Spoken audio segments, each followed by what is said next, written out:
Tonight on Rock Center, from the chair the president was sitting in when this photo was taken from this very room. Television cameras are inside the White House Situation Room for the very first time as we look back on the death of Osama Bin Laden. We had been preparing for months. We had seen mock-ups of the compound. We had looked at helicopter flight patterns. The president said, "It's a go." And we looked at him. He said, "It's a go." You know, in that situation, you just you do some praying. What were you watching? We were able to monitor in real time what was taking place. The mood was tense. We could see the helicopters. We could see our guys moving. When we saw the helicopter spinning, we said, that's not the plane. We were all holding our breath. And everyone went like, whoa. We thought about there was a failure here. It would have disastrous consequences. When we got the message that they had killed Bin Laden, it wasn't over. The only thing that I was thinking about was, I really want to get those guys back home safe. This was the longest 40 minutes of my life.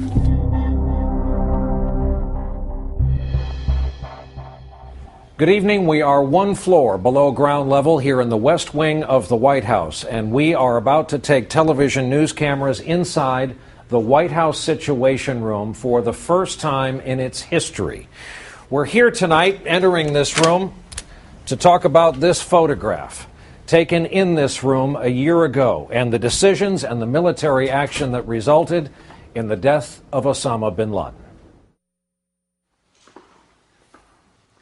Good evening.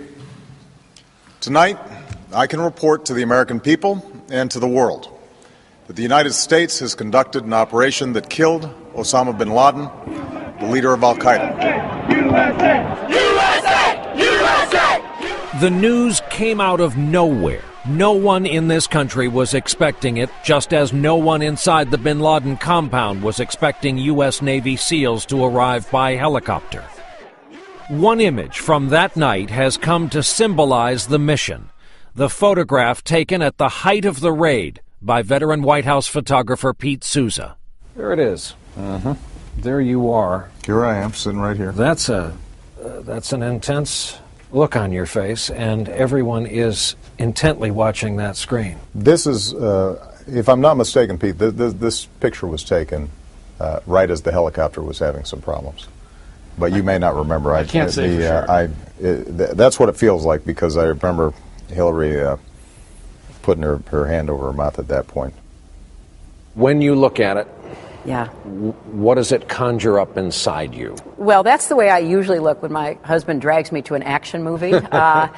It was just an extraordinary experience and a great privilege to be part of. When you see it now, what comes back? We were all just really concentrating. Our entire focus was on listening to the play-by-play. As you can see, the president is sitting right behind me. I remember turning and looking, and it was just this. No emotion. What comes to mind first? Is it a sensation? Is it a memory? It's just tension, more than anything else. It was just tension, and there's no other way to describe it. The picture was actually years in the making. When he was president, Bill Clinton spent 75 cruise missiles trying to kill bin Laden. Then, after 9/11, President George W. Bush vowed to hunt him down. And the people who knock these buildings down will hear all of us soon. And back when he was a candidate, Barack Obama pledged to step up the mission. We will kill bin Laden. We will crush al-Qaeda. That has to be our biggest national security priority. The focus for this administration was on getting bin Laden. That was a piece of unfinished business that went to the honor as well as the security of our country. Leon Panetta was CIA director back in the summer of 2010 when the first big break materialized. The CIA tracked a man believed to be bin Laden's courier to a walled-off compound in Abbottabad, Pakistan. Satellites parked above the compound revealed another figure, a tall man taking walks in the courtyard. Analysts gave him a nickname, the Pacer, but the imagery was never good enough to know for sure if it was bin Laden. Ultimately, it was a 50-50 proposition as to whether this was actually bin Laden. And still, it was the best intelligence breakthrough since the U.S. came close to bin Laden but lost him in Tora Bora back in 2001. When the intel community began to pick up information and when they began to get a more of a sense that maybe there was something there, at first it was only within the White House. I was brought in January, and then we began these intensive meetings. A series of top-secret meetings started up inside the Situation Room, the sit room as it's known in White House parlance. At one of those meetings last year, Admiral William McRaven, the head of Joint Special Operations Command, outlined a possible raid on the suspected bin Laden compound. I had 100% faith in the Navy SEALs themselves. Bill McRaven, the head of Special Forces, had worked with us for months to think through every possible scenario. He's a guy who inspires a lot of confidence, and he's a no-nonsense guy. I remember the moment in the sit room, someone said, well, this sounds really dangerous that we're going to expose our guys, and what do we know is going to happen? And he said, well, with all due respect, we've done this hundreds of times. The planning picked up speed, and by April 21st of last year, the chairman of the Joint Chiefs of Staff at the time, Admiral Mike Mullen, attended a dress rehearsal with a team of Navy SEALs at a mock compound they'd set up in the Nevada desert. I met that night every single member of the night of the rehearsal, every single member that was on that mission, and I got to look each of them in the eye. They showed me in their execution of rehearsal and also in that steely-eyed glare that they give you that they were ready to go. Did they suspect anything when the chairman of the Joint Chiefs came to watch them practice and drill? I never asked that question. I certainly suspect that they did. When did they learn exactly what their mission was and who their target was? Actually, you'd have to ask Bill McRaven that. But they're not idiots. I mean, they knew certainly how critical this was. They knew who they were and who they were working with. 1 week after the rehearsal, the launch window opened up. A favorable forecast and a moonless night essential for an attack by air. They knew it could be months before the next opportunity. On Thursday, April 28th, the president gathered the small core of planners in the Situation Room to debate the choices one last time. You had a couple options. Do nothing, an air raid with no evidence of after action, no proof of death, or this. You were against this mission as they launched it, correct? Well, as I pointed out early on, there was no consensus. The president got us all down in the Situation Room, and he said, okay, basically roll call. What was your vote?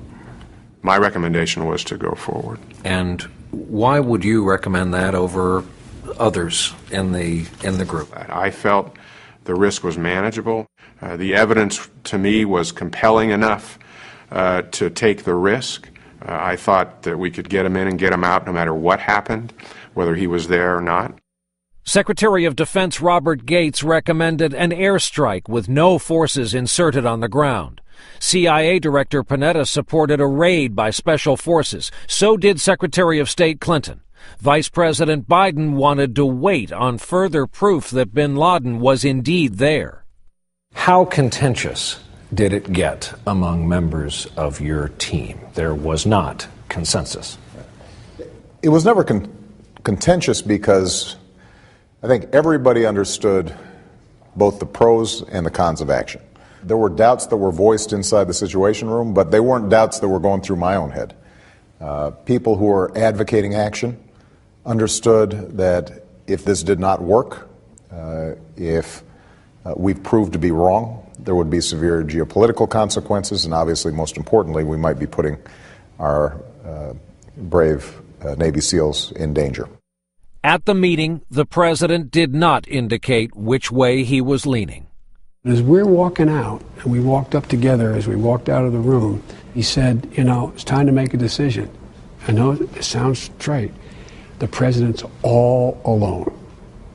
All alone. The president said he'd have an answer for the team in the morning. He walked back to the residence portion of the White House, had dinner with his family, and then went to his study after they went to bed.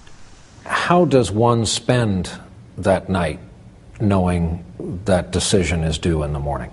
Well, there is no doubt that you don't sleep as much that evening as you do on a normal night.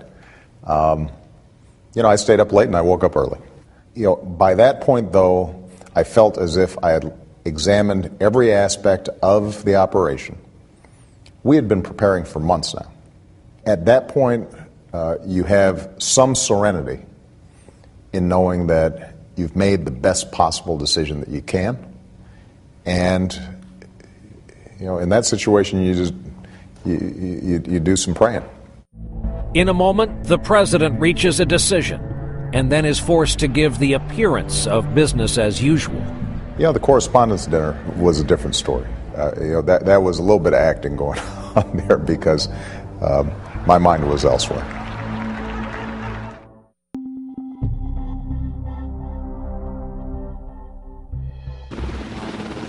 Friday morning, April 29th. Marine One was idling on the South Lawn, preparing to take the president on the first leg of a trip to survey the extensive tornado damage in Tuscaloosa, Alabama.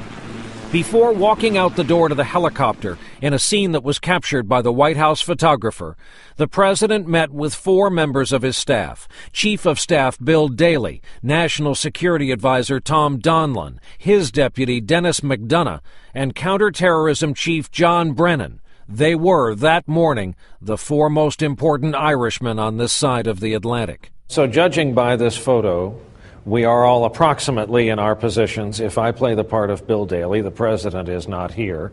It is 8:20 a.m. How is it you knew to be here with the president that morning? We had arranged to meet with him here prior to his going to Tuscaloosa, Alabama, to get his final decision. And he was touring storm damage, so he's in casual clothing. His ride is idling out the back door.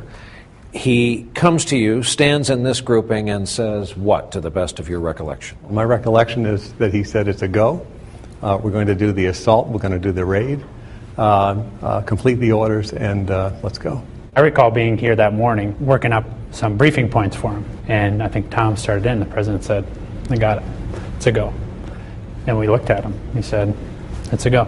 Let's get it going. I think this was just the last check. But as Tom said, he had made up his mind overnight, told us it was a go, and that we then had to implement his direction. Once the president had made that decision, we knew instantly what our timeline was and what was going to move, when it was going to move. And Admiral McCraven would just check in and say, here's where we are in the timeline, and this is, and basically in that execution and his feedback, I could tell that it was being well executed.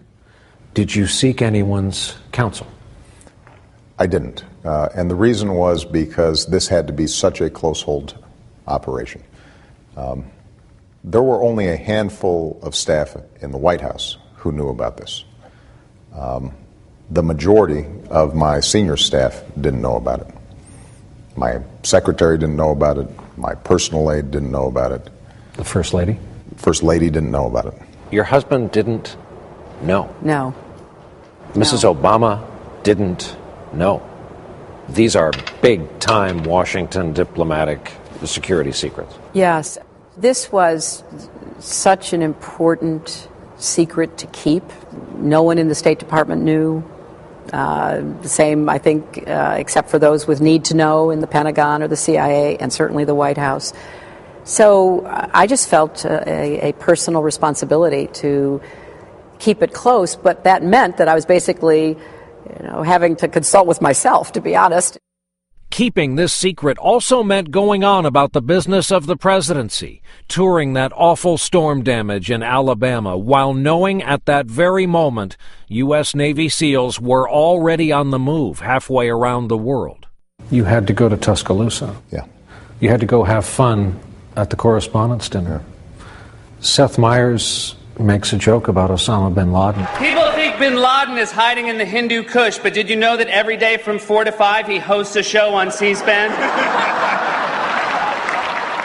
How do you keep an even keel, even when we look back on the videotape of that night. Yeah. There's no real depiction that there's something afoot.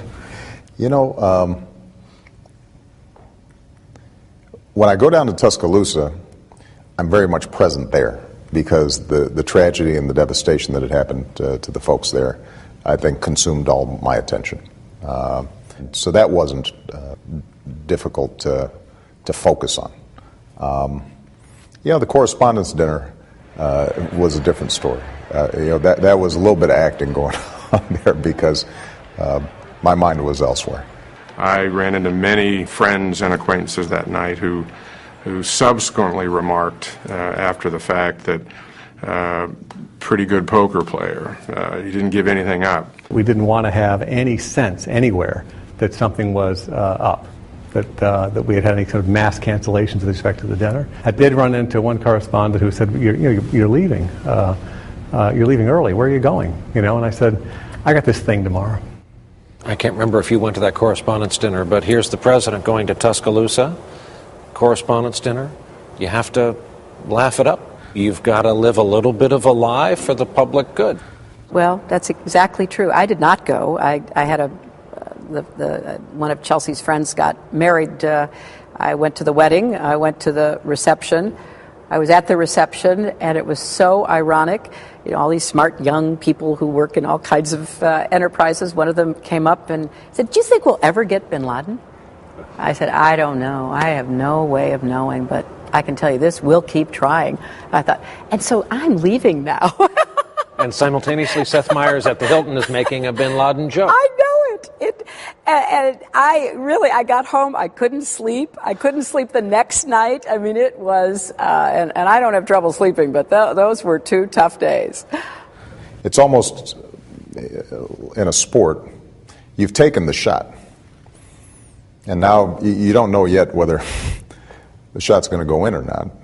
In a moment, they've taken the shot, and then something goes wrong. When we saw the helicopter spinning the way it was, we said, that's not the plan.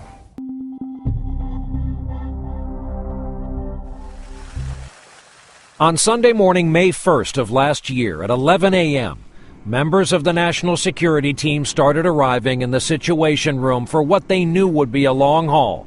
The Navy SEALs were waiting for nightfall to launch the attack, and everyone knew a mistake at this stage of the game would mean scrubbing the mission, and so nothing, including the provisions for the Situation Room, was left to chance. Is it true you ate Costco food as to not draw any attention, and multiple pizzerias were contacted as to prevent any one large order from drawing attention to the gathering? Mr. McDonough, can you confirm those food details from the gathering? As a big fan of Costco, I can confirm that we did eat Costco that night. Frankly, throughout the day. Did we declassify that? We didn't. It's a good question. But it's a good question, boss. The president played golf that morning, 9 holes on the grounds of nearby Andrews Air Force Base. Back at the White House at 2 p.m., he headed downstairs to join the others in the Situation Room.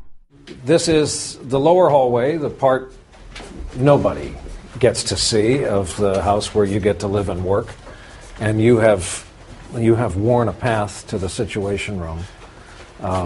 I saw these. This is unbelievable. These are the photos. This is the drama of as it was unfolding of that night. Yeah. All of the different scenes and vignettes. Yeah. I mean, when you see it now, I would imagine that was as tight as things ever get in this building. It was tense. It was a tough night, but I tell you, everybody operated just the way you'd hope they operated. So we're going in the Situation Room. So they open it for you? Once in a while. Upon entering the Situation Room, everyone has to surrender their electronics. They're placed in a metal-lined wooden box that was once a cigar humidor. It's a bright but sparse series of rooms with low ceilings and suede-covered walls for sound insulation. And in every room, digital clocks read out the time zones, including the president's location at any given moment. That Sunday at 2:30 p.m. Eastern Time, the Situation Room was notified the first wave of helicopters was wheels up from Jalalabad in Afghanistan en route to the Bin Laden compound over the border in Pakistan. They were carrying Navy SEALs, a Pakistani-American translator, and a trained military dog named Cairo. The mood was tense. But it was one that was, for all intents and purposes, because of the president's decision, it was out of our hands. So it was up to those great professionals in our military to execute this mission. They were accustomed to operating in the dark. They were accustomed to landing in compounds where they weren't sure what was behind closed doors. These guys were all trained to do that. And a lot of them had as much gray hair as you and me. You know, if you had passed them on the street, you might have, and if they were in civilian clothes, you might have thought they were accountants or doctors or, worked at Home Depot. You wouldn't know. On the big monitor, Admiral McRaven, the head of Special Operations, appeared from Afghanistan, while Leon Panetta appeared from CIA headquarters nearby in Langley, Virginia. The two men provided a kind of split-screen, play-by-play narration of the mission as it unfolded. The president has always sat here at the head of the table. There's no mistaking that. And that day, as the meeting went on, as all of the participants were watching the video screen at the other end of the room, at one point the president got up from here, went out here into the small lobby of the Situation Room, and then turned left into this small conference room, a room that was never built for as many people as ended up in here that day. The president took his chair in the corner. All the other participants filled in, and here's what they were watching. It's a room with two flat-screen TVs. In one of them was the incoming video feed live from a drone parked above that compound in Abbottabad, showing the military action in progress. What made you get up and come in here? Well, what happened was we were monitoring the situation in there, but most of the information was being fed from this room. And once the helicopters had taken off, it was going to be several minutes before they actually started approaching the compound. I mean, we're talking about a fairly long flight. And the question was, Mr. President, you want to just wait in here and we'll give you an update? And I said, no, I'd actually like to be where it is that we're getting that information real time, which was right next door. So I said, I don't know about you guys, I'm going to come in here and let's make sure that we know exactly what's going on. In that small conference room, in the big chair at the head of the table beneath the presidential seal, the president himself found Air Force General Brad Webb, who was receiving and translating more information on the mission. As an experienced combat veteran in that region, Webb was a good man to have at the table. He started to get up, and people were starting to go through the protocol and figuring out how to rearrange things. I said, you don't worry about it. You just focus on what you're doing. I'm sure we can find a chair and I'll sit right next to you. And that's how I ended up in this folding chair. What were you watching? We were able to monitor in real time what was taking place. The visualization that we were able to see on the screen in that small sit room, was certainly somewhat hazy, but totally intelligible to us. In the immediate airspace over the compound, the Blackhawks were on final approach to landing, and then trouble. One of the helicopters crashed up and over a stone wall. The mishap was blamed on a bad downdraft and unusually warm surface temperatures, which affect lift and maneuverability. The mission was off to a tense start. And so what you see there is the very first thing that was needed to happen in order for the mission to be a success, as we were told, didn't happen. That helicopter didn't make it in the right spot.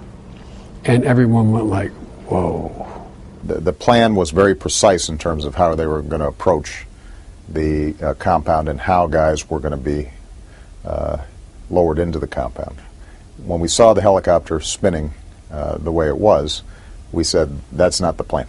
You're watching drone video. You can see a flash. You can see there's been an event. The rotors stop turning. Right. So you're worried about the SEALs on the chopper. Right. It was just the shock of the moment. I mean, all of us sitting there, and I would even predict probably our military and defense colleagues, for a minute, we're kind of holding that breath again. When we come back, a mission in jeopardy is brought back on track. McRaven apparently didn't change his style of speech. He said, we've amended the mission, didn't miss a beat. Did not miss a beat. He is a cool customer.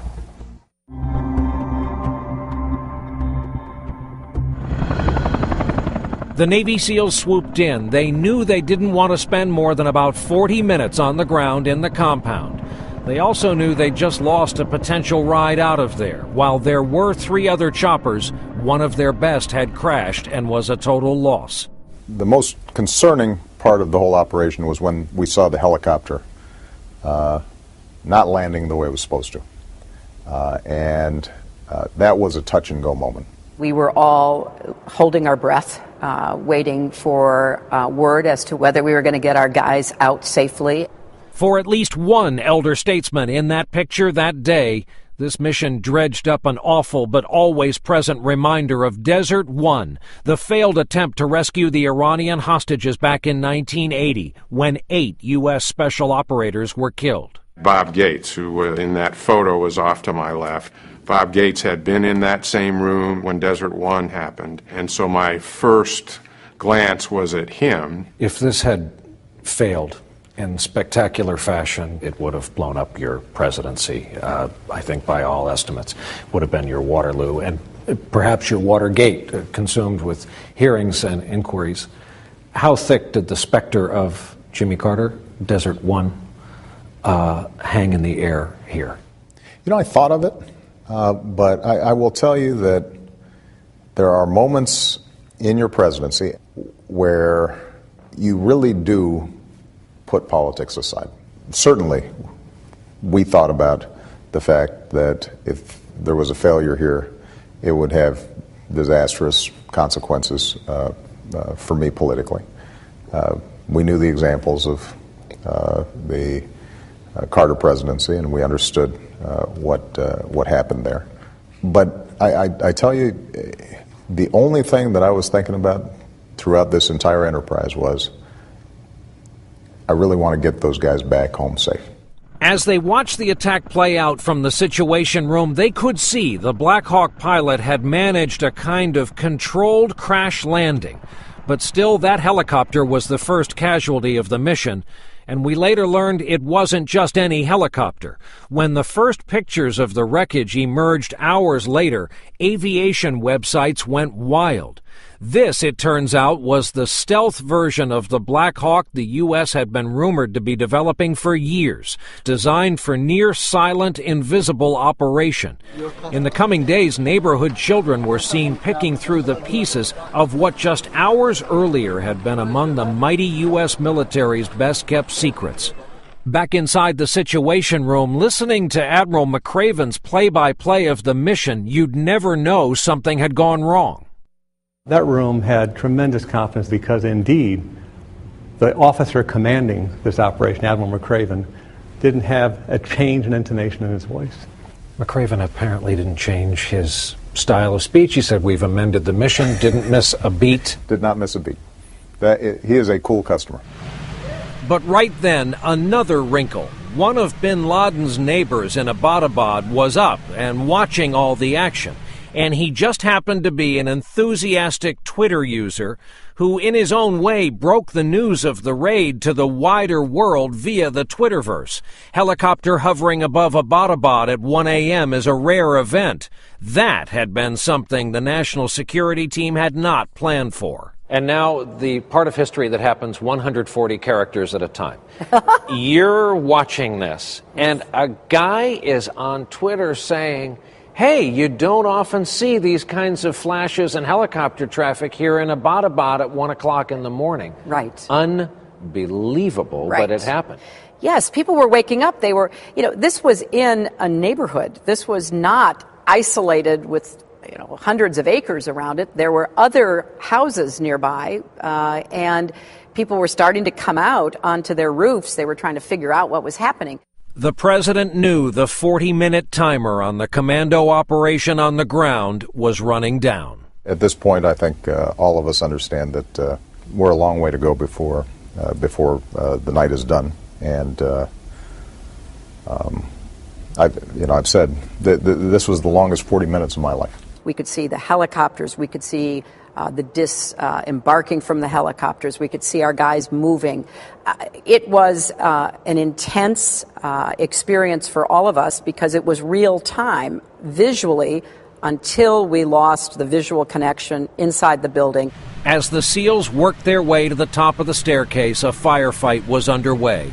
Finally, the people in the Situation Room heard the prearranged SEAL team code name for Osama Bin Laden, Geronimo. We knew that was the call sign, and when we heard that they felt they had identified Geronimo, that was the first moment, and then Geronimo KIA.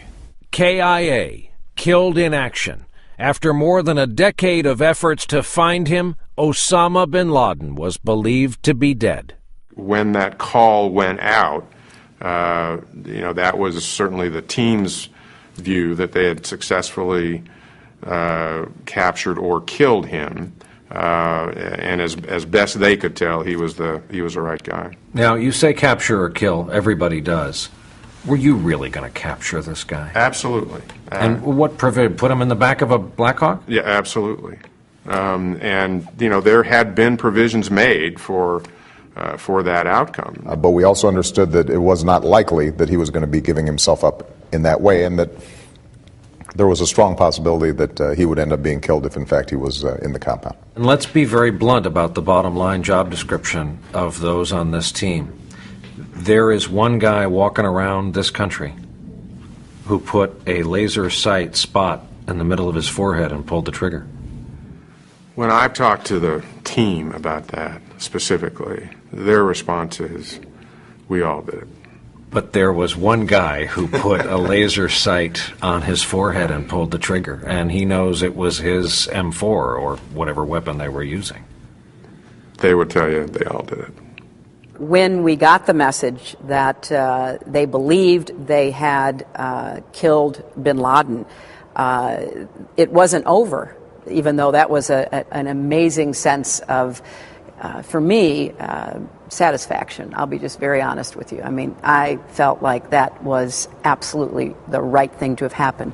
The SEALs wrapped up bin Laden's body and gathered his computers and papers. Before they left, they tried to destroy that crippled stealth helicopter with grenades designed to burn up the secret electronics on board. But they didn't destroy everything. Back in the Situation Room, it got even more tense as they knew this was the tricky part, flying out over Pakistan after launching a spectacular attack and then getting safely back into Afghan airspace. And during all of it, Vice President Biden was nervously holding onto a rosary ring. During all this period, I'm going like this with the rosary, and it got to the point where we knew the mission had been successful in that bin Laden was on board, but then it was an hour flight back. And before they get to the border, I go like this to put it back in my pocket, and I feel a tap in my shoulder. And I leaned down, I said, Mr. Vice President, not yet. Keep it going, because as important as capturing or killing bin Laden was, it was more important to get him out. And so we were a long way, even as we got bin Laden, his body in that helicopter, we were a long way from completing that mission at that point. Is a finger rosary, a rosary ring, part of military planning officially? No. Finally, the SEAL team landed safely in Afghanistan. They sent graphic photos back to confirm the dead man in their possession was bin Laden. How'd that feel to look at that image? I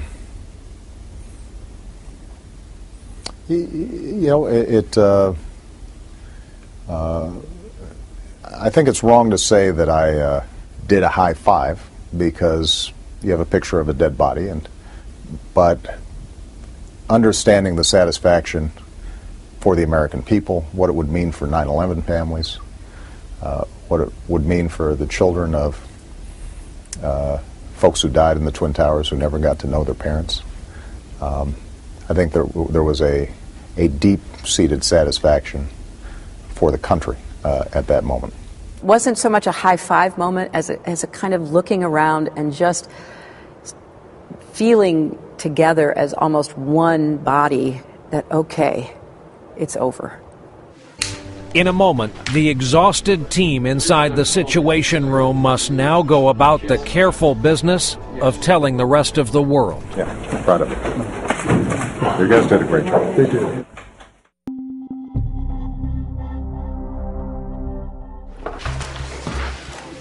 This is rare videotape that was captured by White House staff members.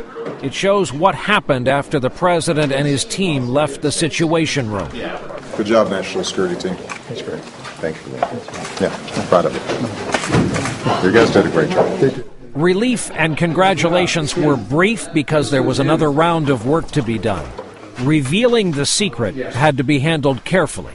What's it like to call Pakistan and say, we just flew 50 guys into your country, out of your country, we're out of your airspace, we took out Bin Laden, who was living in your midst? We were concerned about this from the start. What made it easier from my perspective was they were on notice. Since 2007, when I was campaigning for this office, I had said that if we get Bin Laden in our sights, we're going to go after him. I had repeated that to Pakistanis face to face. A process begins where you have to start calling presidents, domestic, foreign, committee chairs, cabinet members, all the people you wouldn't want to read about it in the paper the next day. We began to do exactly as you described, create the list, who was going to call who. Obviously, the president called former presidents, asked me where to find my husband. Really? Because, Bill didn't know anything. I hadn't talked to anybody about it. So the first he heard was when President Obama called him. You place a call to George W. Bush 43 on whose watch the attack happened, and what was that like? Well, I think that it was an important symbol of who we are as a people. We get into these partisan fights, administrations come and go, but there's a certain continuity about who we are and what we care about and what our values are. At roughly the same time, and as we learn here for the first time, Admiral Mullen had to call his Pakistani military counterpart about those pieces left from the crashed stealth helicopter and how important that wreckage was to the United States. How much did you worry that it was going to end up in the wrong hands? A great deal. I called General Kiani in Pakistan. I felt obligated to let him know what had happened. And then part of that conversation was about the helicopter, and I said, we need that back. A friend of mine in the military said, 48 hours after that explosion, we expected pieces of that tail to be arriving in China for their full inspection. Well, I'm not going to comment on that. I figured you wouldn't. Yeah. For the president, who hadn't been able to breathe a word of any of this to his own family, near the end of the day, he gets a chance to check in with his wife and daughters. And the First Lady? She's at dinner? She's at dinner, and I let her know, that I'm probably going to miss dinner because I've got a few other things going on tonight. It turns out we had a fairly important thing to announce. And then it came time to explain it to two young daughters. Yeah. Malia and Sasha, I think, were too young to fully absorb 9/11.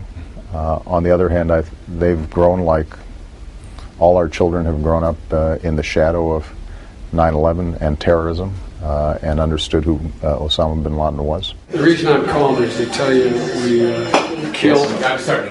Deep inside the White House, even as the calls were going out and a speech was being finalized, something unexpected started to erupt within earshot just outside the White House gates. As we are walking out on my way to make the formal announcement, people had already begun to gather because the news had started trickling out spontaneously. And at first I didn't understand what's that noise going on. We could hear this roar. We had no idea what it was. And then all of a sudden we were able to decipher USA, USA.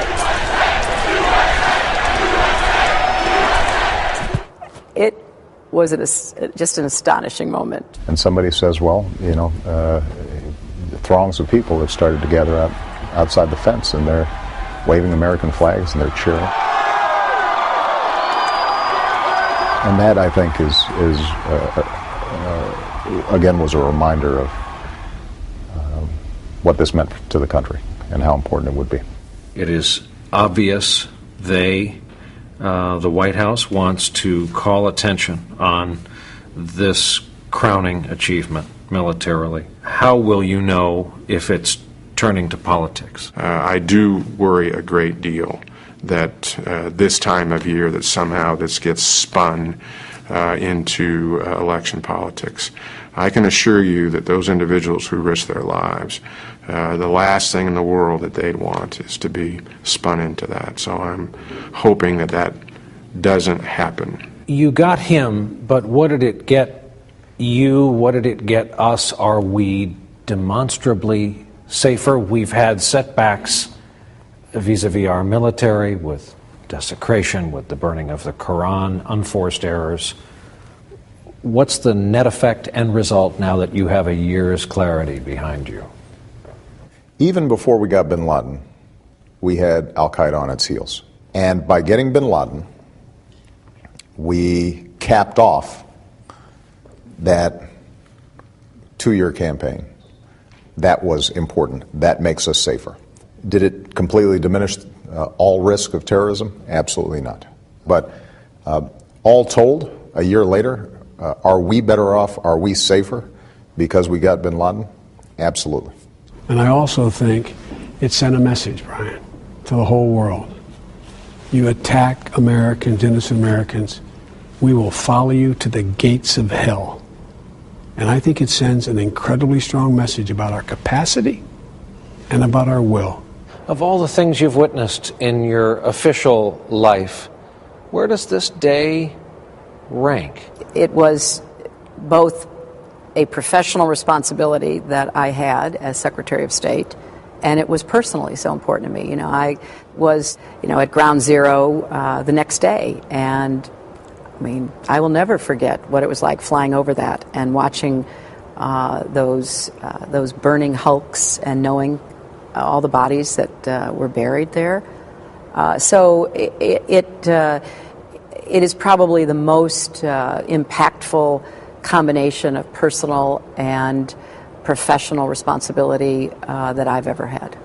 Back home, days later, the president got to meet the SEALs who had conducted themselves so brilliantly and with characteristic modesty, including the veteran pilot whose expertly controlled crash landing prevented disaster and saved all the SEALs on board his helicopter. I will tell you, when I saw that pilot, I gave him a pretty good hug. What was it like for you to get to know them and to see them? Yeah, great guys.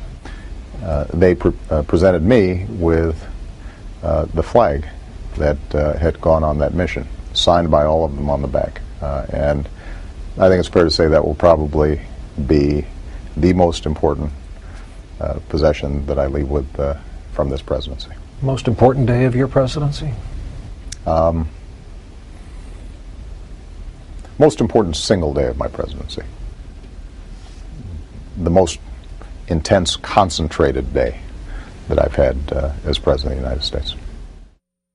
One more note before we leave you. In compiling this story, everyone we spoke to, from the President of the United States on down, mentioned repeatedly the most important component of all this, of course, and that would be the special operators. The people at the other end of the line, at the other end of the orders, who carry out the orders, and we will likely never know their identities. That's the way they operate. For all of us who put this broadcast together, thank you for being with us from the White House Situation Room.